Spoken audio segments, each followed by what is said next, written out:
Welcome to Insights from the Couch, where real conversations meet real life at midlife. We're Colette and Laura, two therapists and best friends, walking through the journey right alongside you.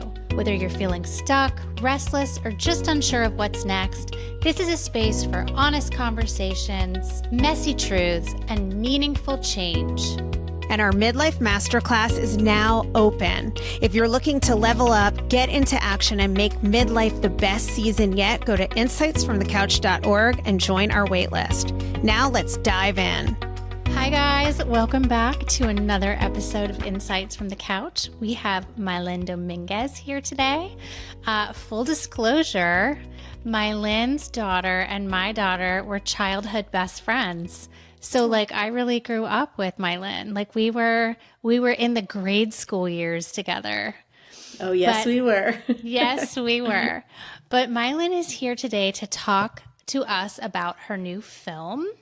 And I want to give her bio just a little bit of the gravitas it deserves. So I'm going to read that and we will dive right into her whole film project. Maylen is a writer, producer, and yoga teacher with a diverse and impactful career.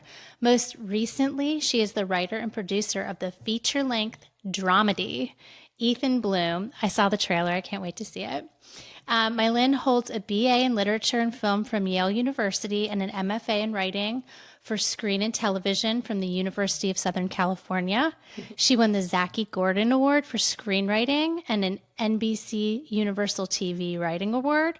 Her career spans various roles, including working with Gallon Entertainment, where she helped produce content for Latin American television and films like the AMLO Awards and Los Beltran. I hope I'm doing that justice. She also worked in development at Two Drivers Productions with Minnie Driver. Additionally, Maylen founded the Orlando Film Festival. I cannot believe I didn't totally know that.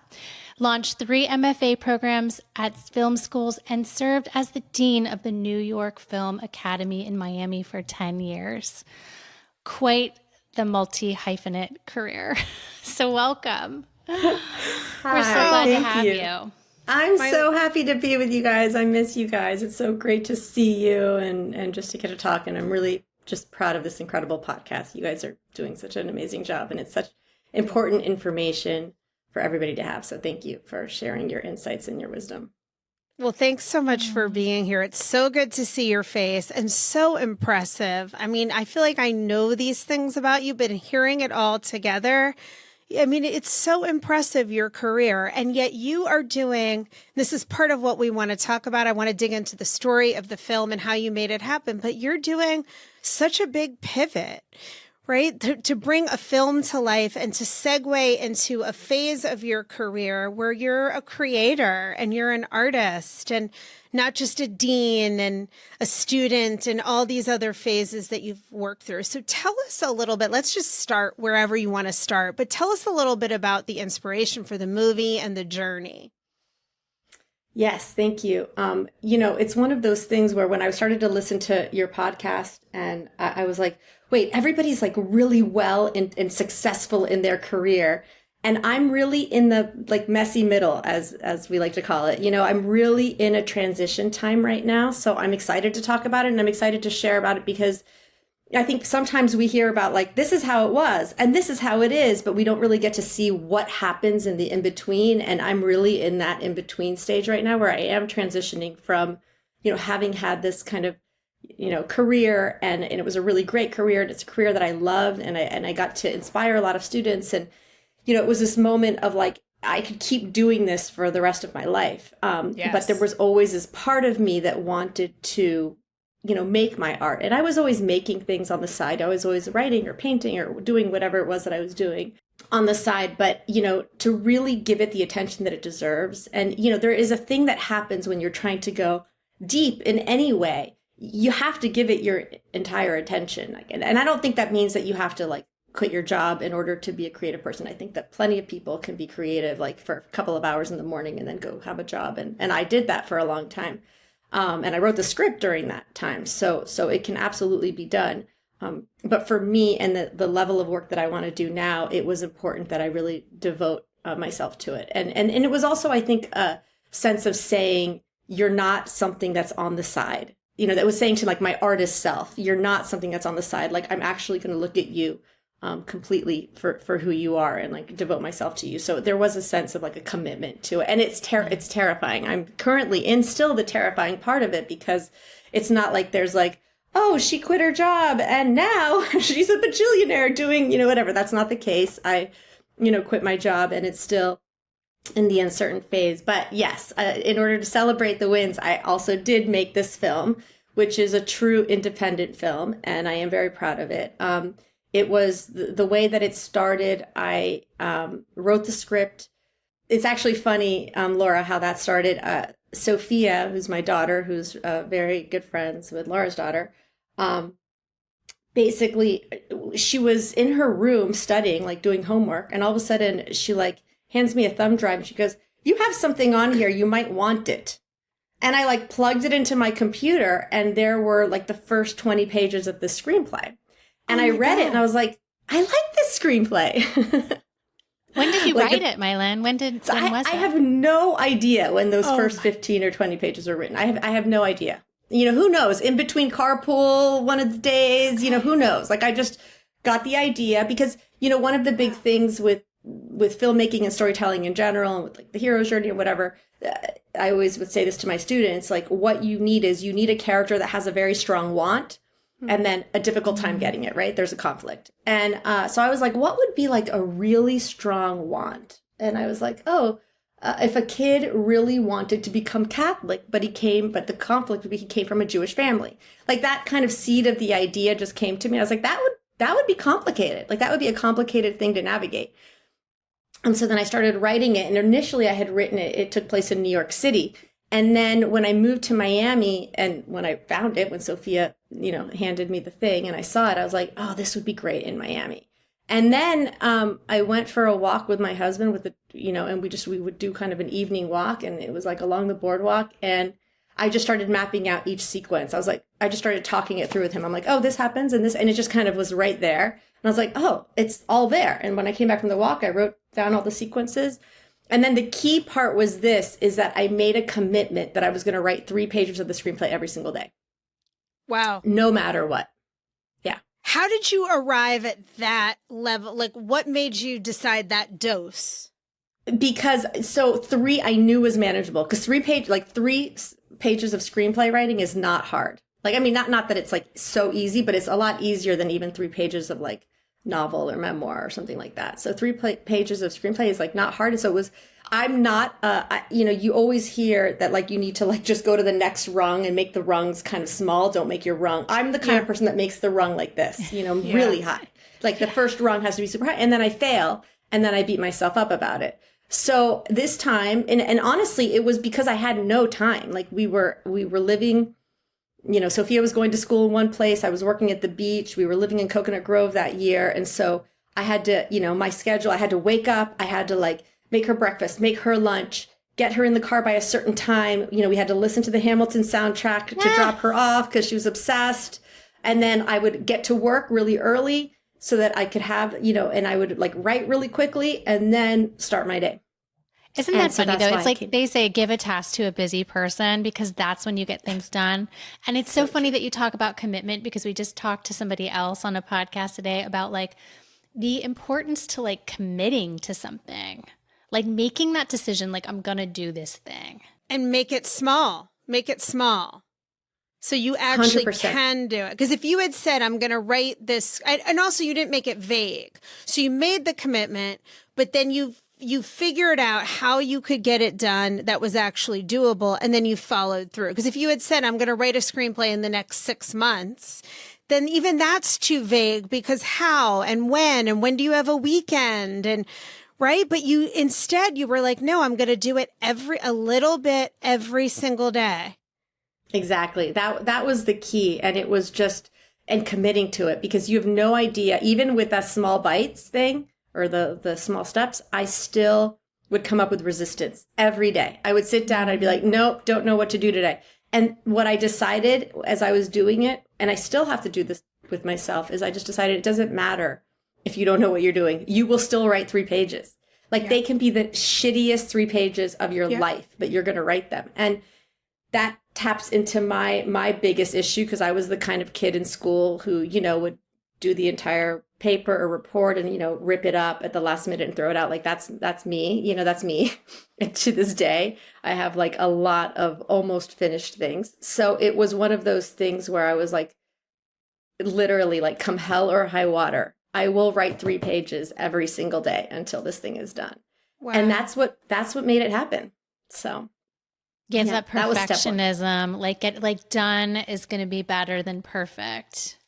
And it is. 100%. Every time. It is. Because Yeah. I did a very similar process for my book. I found an old journal where I said I was going to write my book by a certain date. And it was 6 years later, 5 years later, I hadn't written the book. And I was like, oh my God, it's just going to be yet another year that goes by where I don't write the book. And I made the commitment that I was going to write the book. And the key for me was that I wrote every day and that I let it be messy. And it was. I ended up rewriting the whole thing after I got the contract. But I got a whole draft, like 400 pages I wrote. And I didn't go back and edit. I just wrote and wrote no matter what I had to say. I didn't worry about how good it was.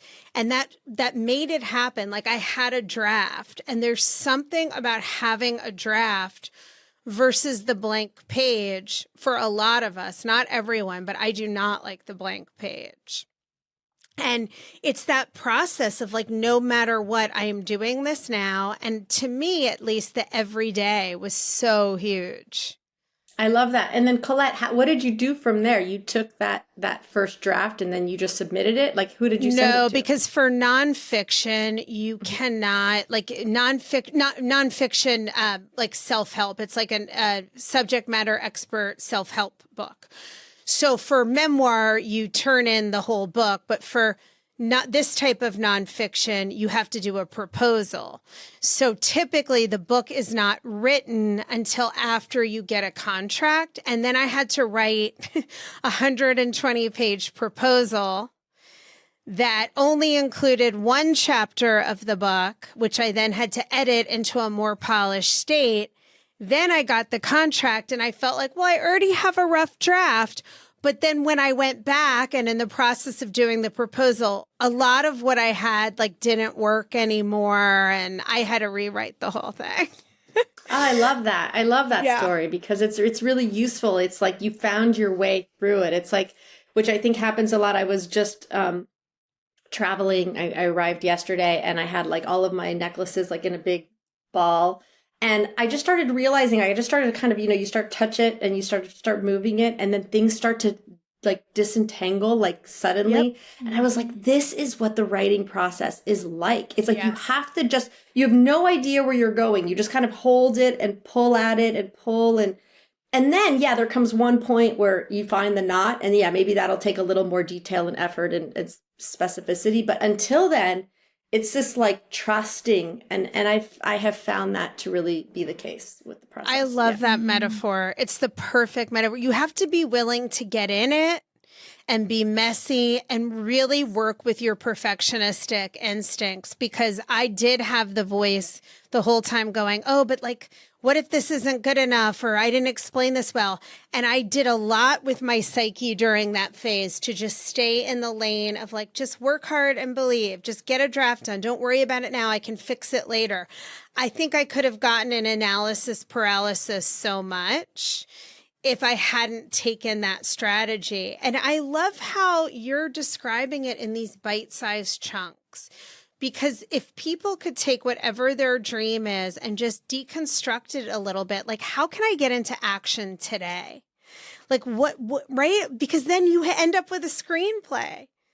Yeah. I love what you said, which is about the trusting thing, like believing it. Like there is that was the part that I realized from the metaphors. Like when I was doing this thing with the necklaces, like it was literally like there was complete just trust that somehow it would disentangle. And there is a trust level there where it's like, I don't know how I'm going to do this or what it's going to look like, but I want to do it. And so you just have to try to do that. And I think that's really, and trust me, I am not very good at this yet. Like I'm this whole year, because I left my job in November, no, like at the very beginning of November of last year. So it's been almost a year. So it's one of those things where I'm still, oh God, there's a part of me that like, I want to know the answer. I want it done. I want to be at the end. And every day I'm just like, trust the process. You've got this, one day at a time, figure it out. What's your process in this year? Like, like now that you've quit the job and you've made this film, like what's the project that's in front of you now, or the process that's in front of you now? I love that question, kind of, and I also hate that question. Sorry. Because it's It's Very so much war of easier. art. Yeah, exactly. It's so much easier for me. I can like all day talk about, how we made the screen. And I will get into more details of how the film was made, because that is, Yes. it's kind of interesting, the independent film process. But regarding the new project, this touches upon kind of my own vulnerability to even share it out loud, because the way that I work is very much, I kind of hide to work. And then like I have to kind of come out of a shell, and I'm literally coming out of the shell, which is, we have a place in upstate New York, and we've been spending summers there, and it's like in the forest. It's literally like it's in the forest. Love that. So it's great, but it really is like, I literally feel like coming here, even just today, I've been like, wait, let me get like stuff, like the dust and the dirt out of my hair, and like kind of, where am I? Who am I? How does this all work? And it's good because it's making me kind of come out of my shell. So I've been in the shell, really like diving into, I'm writing a novel. So that's what I'm working on right now. What the forest teaches me, and has been teaching me a lot of, and I think it really has a lot to do with kind of your podcast in general, is that everything happens at its correct time. And there is no pushing things. It's just, it falls when it falls. There's no amount of like fall leaf or stay leaf or whatever it is. It just kind of, it's going to happen when it happens, right? And there's a magic to that I think I am enjoying seeing. And I especially think it relates to midlife, because I think there's this way that we're constantly, especially nowadays with everything that's happening in the kind of menopause world and midlife world right now, which is like that there's this way you can hold on and still be who you were and look this certain way and be a certain way, and you can have all the hormones and you can do it all. And again, I have nothing against any of the things that I'm talking about. I'm all for all of them for everybody that wants them. I just think that there is this way where we're not fully allowing ourselves to just be where we are, and where like the season of our life, like that particular place that we are in the fall when the leaf might be changing. Like there's something very beautiful about that. And why can't we just let it change versus trying to change it to the thing that our mind thinks it is? And that connects to me very much to the creative process, which is that it is about a level of allowing it to happen as it needs to happen, while at the same time making commitments to yourself and being vulnerable for me right now to share. Yes, I am working on a novel, and it's there because the perfectionist side of me is terrified. Like, oh, well, what if it sucks? Or what if I don't finish it? Or blah, blah, blah, blah, blah, blah.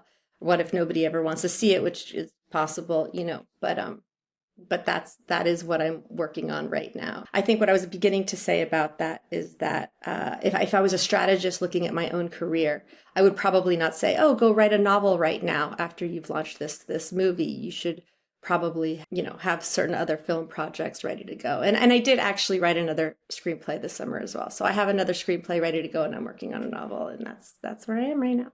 Wow, it's so exciting. Okay, so a lot is happening. You're taking risks, you're in it. Talk to us a little bit, and our listeners, about being in the fear and how you navigate that, because I think that gap between what we might want and how quickly we dismiss what we want because of the fear, sometimes it's even unconscious how scared we are. So what's it like to embrace the fear, to step into it? And, from the outside, it sounds like you're just so successful that this really shouldn't be that scary, but that's not how we often experience it. That's a really good question. I mean, I think that the way that I deal with the fear is that there's a lot of surrender that happens, because especially in this particular field, it's not like I've gone into wood making and then I know I can go to the shop and sell the wood that, with the chair that I've made. I mean, this really is a field where it's like, who knows, and everything's changing every day, and people will tell you every day how much things are changing in the independent film world. So there are zero guarantees. And I think what I realized is I was talking about this with my daughter, who's going into a much more traditional field. And in many ways, I'm grateful for her that she's going to have that, unlike my kind of windy road, which is that I say this to people, I would have chosen to do anything else if I could. So part of facing the fear is to say, I cannot do anything but this right now. Like, it's such a strong push. I have to write, and I have to, do the yoga the way that I'm doing it, write the way that I'm doing it, write the novel, write the screenplays.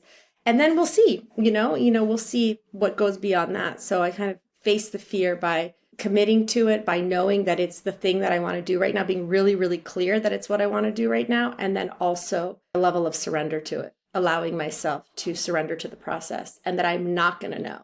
And that's right. Challenging. Detaching from outcomes, detaching from the outcome. That is, you have to be able to do that, which you describe as surrender, right? Mm-hmm. Like, I need to do this and I want to do it. And that's enough of a reason to do it because you want to. Such a gift too, to know that that's what you're meant to do. Like, I say that about being a therapist. Like, there are downsides to being a therapist, but I really wouldn't want to do anything else. I mean, there's a couple other things I'd like to do. We'll see. But I mean, the clarity of knowing is a gift unto itself. Yeah.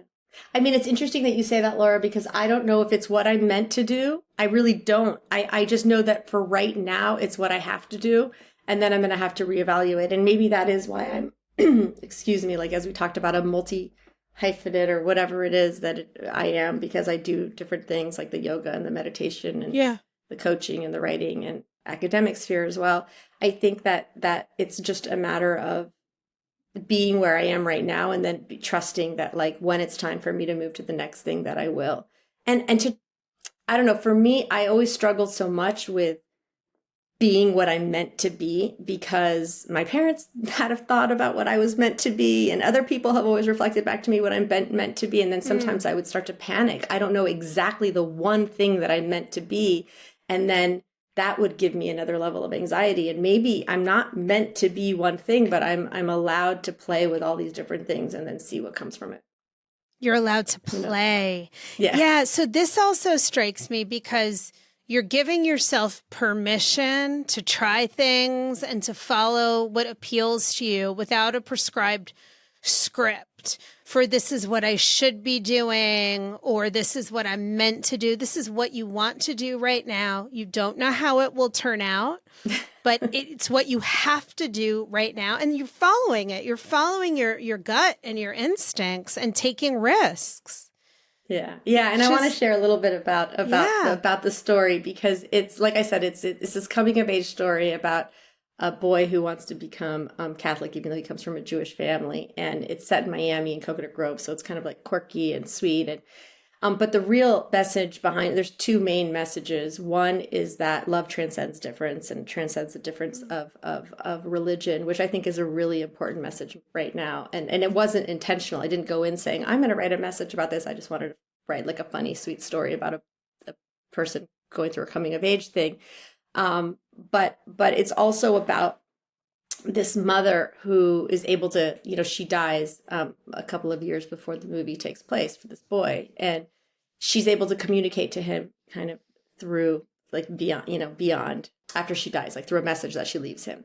And to me, that is a huge message in my life right now, because, I've had loss and I've had very close friends that have experienced loss. And it feels like the only way through is to kind of be able to have that connection beyond. And so that's what's, to me, really sweet about the movie. And I think it's also what we kind of have to tap into when we are making art. Like, again, with all of this trust, is that we are kind of tapping into something that's like beyond what we can see or feel. It's like these ideas are coming and we're just trying to like harness them and write about them and share about them with people. And it's not easy to, in such a rational world, to allow yourself to connect to that kind of mystery. And I think it's important, or for me, I think it's important to try to do that, because we always are trying to demystify this, demystify that. You can go on ChatGPT and find out anything about everything forever. But there is this part of life that is deeply mysterious and mystical and really, really beautiful. And I think I like to linger in that space. Mm-hmm. Okay, I have two curiosity questions. I love what you're saying. I want to know, well, the first, let me take one at a time. What did people your whole life tell you you should be or reflect back to you about who you were meant to be? So funny. Everybody who knows me very well would know the answer to this is doctor, I because was going to say, I knew that. you knew I that one. kind of knew that too, but I wanted to Yes. let you tell your own Yeah. story. Yes. So it's my father, my Right. grandfather, my great grandfather. It was every single, it was very much part of our family. And then it was, it's kind of like, oh, you're smart, you're going to be a doctor. That was really it. And so that was it. That's what I was supposed to do. And I did. I did the whole post-bac pre-med thing. I, took the MCATs and then realized this is, whatever, square peg trying to fit a round hole or Not my dream. Yeah. Okay, so I'm glad you said that though, right? Because you had the courage to fight for yourself and what was right for you. You could have forced yourself to become a doctor, but it really wasn't meant for you, like who you are. Yeah, exactly. Yeah. So, okay. So I'm also curious, and if you don't want to share about this, you don't have to, but like, do you mind telling a little bit about what your novel is about? And if you don't want to, I'm putting you on the spot. You don't have to. 'Cause She hasn't brought it out of the forest yet. Exactly. Thank you, Laura. The novel is still in I just got back from the forest. The novel is still in the forest. Let's just say it's still there. Like it'll come out. That'll be the second time you come on the podcast is when you're ready. Thank you. That'll be my intention. My intention is when the memoir or what Freudian slip. When the novel is done, I will be back on the podcast. Does it feel like and I'm just curious, like, okay, so if you don't want to talk about what it's about, what made you want to go into like doing a novel?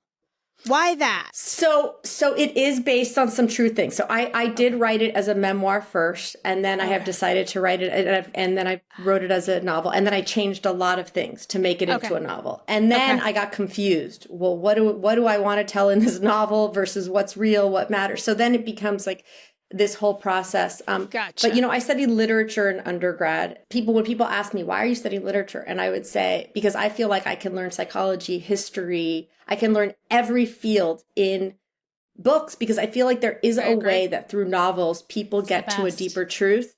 Yep. And I am feeling that way in writing this. Like I'm able to see circumstances and situations. And again, a lot of composite characters, a lot of things are not true that are in this book at all. But it is based on certain things that I have been through. And I'm able to get like a deeper perspective in a way that I can't when it's about myself. Because, we're so limited when we look at ourselves. Like there's this perception of how we see ourselves. But there's this way that when you can look at yourself and bring it in with other people and make a character that I don't know, for me, there's been a way that I can dive into like a deeper sense of depth about it. And, there's some difficult subject matter that is a collection of things, again, that I've experienced, but that other people have experienced as well, that I'm drawing from, that I think I needed to just give it a little bit of that space in order for me to look at it in a way that was meaningful. Otherwise, it's too easy to fall into your own skewed lens about the subject. Yeah. Okay. I love this. I can't wait for that podcast. I want to go back to your film though. Like, so you are doing 3 screenwriting pages a day. Like, take me into the moment, because obviously there's got to be a moment where you're going to bring other people in and you're like, hey, I've got this like screenplay. Like, how does it finally get off the ground? Okay, good. Thank you for asking that. So basically what happened is at that point, I was the chair of the film department at the New York Film Academy in Miami. And one of the teachers, so all the faculty kind of worked for me. And so there was one faculty member who actually happened to also have won the Zaki Gordon award for filmmaking, which is for screenwriting, which is just a funny coincidence. And so I asked him to read my script. And the way he always tells the stories, he was like, oh my God, my boss just asked me to read her script, which is like the worst. Like, what do you do? Right. And he read the script and he came back into work. I feel like it was like the next day. And he's like, let's go out to lunch. And he went out to lunch and he's like, I have always only wanted to direct stuff that I've written. but I love the script so much. I cried and I want to direct this film. Let's Oh make my it together. And at first I mean, it was so amazing that he said that. And it kind of took a minute to think about it. And then he and I decided to do it. And that's one of those cases where a partnership can really help, because we helped push each other when things were, I'm sure you guys experienced this, the two of you. It's very helpful. I mean, you know, everything has its pros and its cons, but one of the wonderful pros is that when one person is feeling down, the other person can look them up, and vice versa. And we really have done that for each other through this process, which is that we were like, all right, let's do it. But I happened to have other screenwriting people in my life. So I had several people read it, give me notes. I rewrote it several times until I got it exactly to the place that I wanted. And then we, the director of the film, his name's Herschel Faber, and he and I made a sizzle reel. So that's kind of like proof of concept. So over a weekend, we just, you know, shot some scenes and we put it together, and that was the sizzle reel. And then from the sizzle reel, we went through and we have a casting agent who helped us to kind of send, because he really connected to the script as well. And then he sent it to actors. And then we were, you know, we got amazing actors interested in the movie. Even the other ones, I mean, the ones that we have are the best actors possible, but we actually had other actors that were attached at different times. So that was comforting to see, okay, people are interested in this movie and they would like to participate in it, knowing that it's going to be independent and that they won't make too much money from it. And so then once we had that, then we got into the process. And I'm not making this sound like it all happened so easily, but no, every single step of this was challenging and took a lot of time because, you know, COVID happened and nobody was doing anything, and then other things happened, and then for a while it was being shopped around Hollywood and everybody would love it, but then there would be some issue with it, and then finally we were like, we are not waiting any longer. We're not waiting for somebody to tell us we can make this movie. We're going to make this movie no matter what. And that was another moment of commitment, you know, because the easy part is that you want to be like you want someone else to swoop in and be like, yes, I want it here. Yes. We're going to make it all happen. But you could be waiting forever for that to happen. So we decided to do commitment. Commitment. Yeah. The word of the day. It really is. It really is. No, but this is what, when we interview people who are making things happen than they want in their lives, everyone talks about that. That's making the commitment it's making the choice and the decision to do it, and then to see it through. Because then you're going to do whatever you have to do to make it happen. Exactly. And we just kept saying, listen, there were so many times we wanted to give up on it. I mean, we did, because, you know, first it was, you know, we were trying to raise money for the film, and that was taking a while. And then, but we just slowly got there. But in all those moments that we were going to give up, it was that commitment. It was that we had said, we are not going to give up on this, no matter what. We are. And you have to I think you have to say that. And that's what I have said to this novel. That is, it's like, I'm committed to it, so I'm going to see it through one way or another. And that's what you have to do, I think, if you want to see things all the way through to the end. So then we raised the money. Then we made the movie last summer. It was a 30-day shoot. We had all the actors come in. It was in Miami. It was, you know, we had floods. I mean, and talk about the same thing. It all happens again when you start making the movie. Every single day, there's, you know, 100 problems that come up, and then you push through that, and then post, editing, and sound mixing. And what's all that process like, though? Those 30 days? Is it like a little hero's journey in every day, or? I mean, is that fantastic? I just can't. I don't know. It's everything. I mean, once production started, I was really a producer. So what happened is Herschel and I co-produced the movie. Herschel directed the movie and I wrote the movie. So once it was production time, Herschel needed to get into directing mode and a few weeks up to it, you know, leading up to it, obviously. So once that happened, I was kind of, you know, I was producing it. And I say, like, the only analogy that I could give is that it's basically like somebody is like, here is one log of wood. Go build a house. You know, it was like that. You know, it's like you're like, you know, you just have these things and you just have to make everything happen. And so what does that look like specifically? You're trying to get locations. So we have some scenes in a church and trying to get a church. And for a while there, you know, we were looking for a Catholic church, and we would send the script to it would have to go up through the Catholic diocese, and then they would say no, because for whatever reason. And this was an Episcopal church that finally let us go there. And it's just it's a whole process, insurance and location things and all sorts of things. And that's It's just not one as romantic location. as it sounds. Yeah, exactly. Right. No, Right.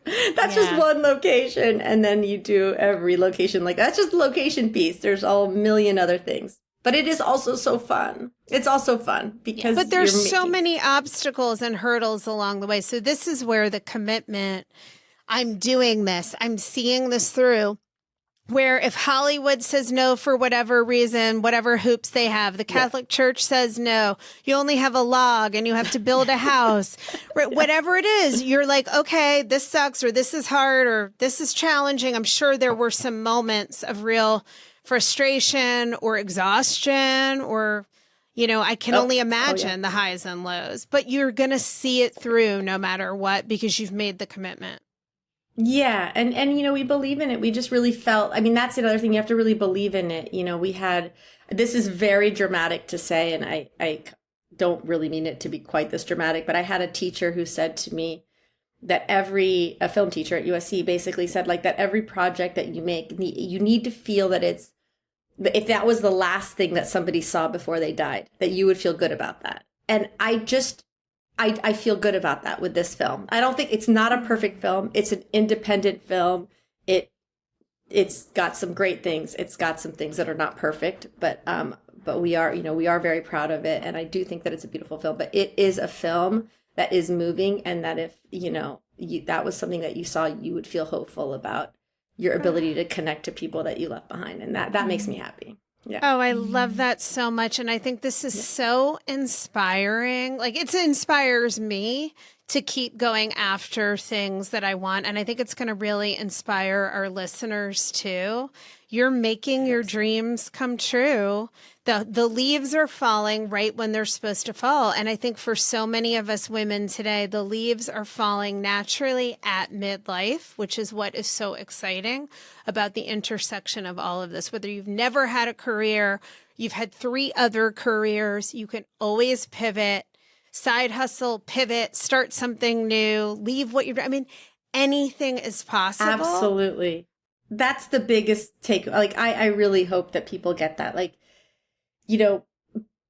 being creative it feels so good. Like you do it just because it feels good to connect to that energy. And the fact is that it does not matter how old you are. Like, do not think it's too late. Like, it is never too late. And just, you just have to do it. You have to trust and you have to believe and you have to do it. And, our movie did really well. We were at the Miami Film Festival and we're this weekend going to the Austin Film Festival, which I'm really excited about. And we have distribution. I just actually got off a call right before this that we have Menemsha Films is going to be distributing the film, and hopefully it will be in Orlando at some point at the Enzian or somewhere. Oh my gosh, I will definitely go for that. We'll go together. Yes. So hopefully it will be playing in different theaters in South Florida and in Orlando, and then eventually in New York. And I'm on this weird kick about pushing people to go to the movie theater, and it sounds super self-serving, but it's not just self-serving. It's that recently I've been making the effort to do that, and I feel like you guys as therapists would understand this, which is that the experience of laughing and crying with other people next to you is really valuable. And I think in a world where we're so disconnected and isolated, of course we can watch a movie from home and it's super comfy and whatever. And of course you can watch it on your phone or whatever. But the experience of being in a dark room with other people, watching a film and experiencing those ups and downs and kind of like thinking about things in this deeper way and laughing and crying and kind of what our movie does, I think is a really impactful and powerful thing. And we also need to support independent film. If we want to have these cool new things out there, unique versions of life that we might not be able to see otherwise, we have to support it, because it can be really challenging for people to make independent film if people don't go out and support it. So, that's been something that I've really tried to do this year, because I'm sort of sad that there isn't a lot of great mainstream films. Like, it's just, what is it, like superhero movies, like from now until, it's just, I don't get it. So anytime there's like a good movie, I've been going and spending a lot more time at the Enzion, which is like our independent film house right down the street. And It's awesome. It's the best. Yeah. It makes you feel so good. It's such a great use of an afternoon. I love it. I totally agree. It's one of these practices we need more of. Absolutely. And it speaks to like a couple of amazing things, which is empathy building, to really see perspective from other people, other people's point of view. But also, in every spiritual tradition or many spiritual traditions, they always talk about you looking at life as if you're looking at a screen of your life, and that consciousness is like the person in the theater. And I was thinking about this the other day, like none of us are going to the theater to watch these things. Like, can we fully understand and grasp this analogy, which is that like, our lives really are these things that are passing before us on the screen, and like our awareness of this life and making meaning out of it and connection and finding the deeper value in it is what makes us really conscious and what helps us to evolve as human beings, which is, I think, the reason we're here. Yeah, and it's a beautiful, joyful escape too from life. Like, and that, yes. As I got away from going to the movies and now I'm going back more too, it used to be the thing that I enjoyed the most ever. I would go to the movies every week and loved it. And I would just let go of everything that I was thinking about or worrying about or working on. And it's harder and harder in modern society to have any real break from the noise. So how amazing to have that and an opportunity to have this collective experience with other people that's so connecting and universal. And I think this is a great reminder to everyone to get back into the theater. So on that note, tell us sounds like maybe people can't see it just yet, but tell people how they can find you and maybe follow along the journey, and what's coming up to expect for how we might be able to see the film. Yes. So follow me on Instagram, Maylindo, which is just Maylendo. Follow me on Instagram there, and then Ethan Bloom. So that's like ETHANBLOOM. So at Ethan Bloom, that's our Instagram. And yeah, we'll be letting everybody know where it's going to be and when it will be there. And I really hope that you guys come to see it and that you. We definitely will. We definitely will. Whether we saw the sizzle reel or the trailer, we loved what we saw. We read all about it and saw your interviews with the director, and it looks wonderful. I've also talked to somebody who has seen it, who raved about it. So I have no doubt that it's amazing. And again, you're just really an inspiration. And I hope for all of you guys listening that you do take away that anything is possible, and it doesn't have to be what anybody else would do, what anyone else thinks you should do, wants you to do. But let this be a reminder to all of us to be in touch with what we want and our creativity and our spark, and really following that to wherever it leads.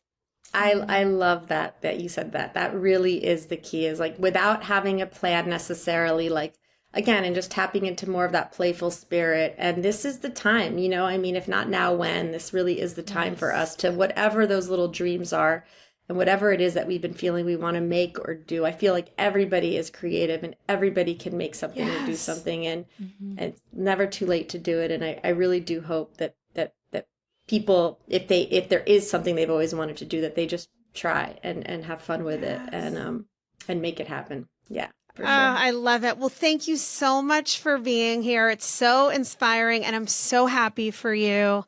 And I know everyone listening probably got a lot from your journey. So thanks for being so open about it and acknowledging that it's sometimes scary along the way. It looks like everybody has it figured out from the outside, but nobody knows what the fuck they're doing, everyone. Just remember that. None of us.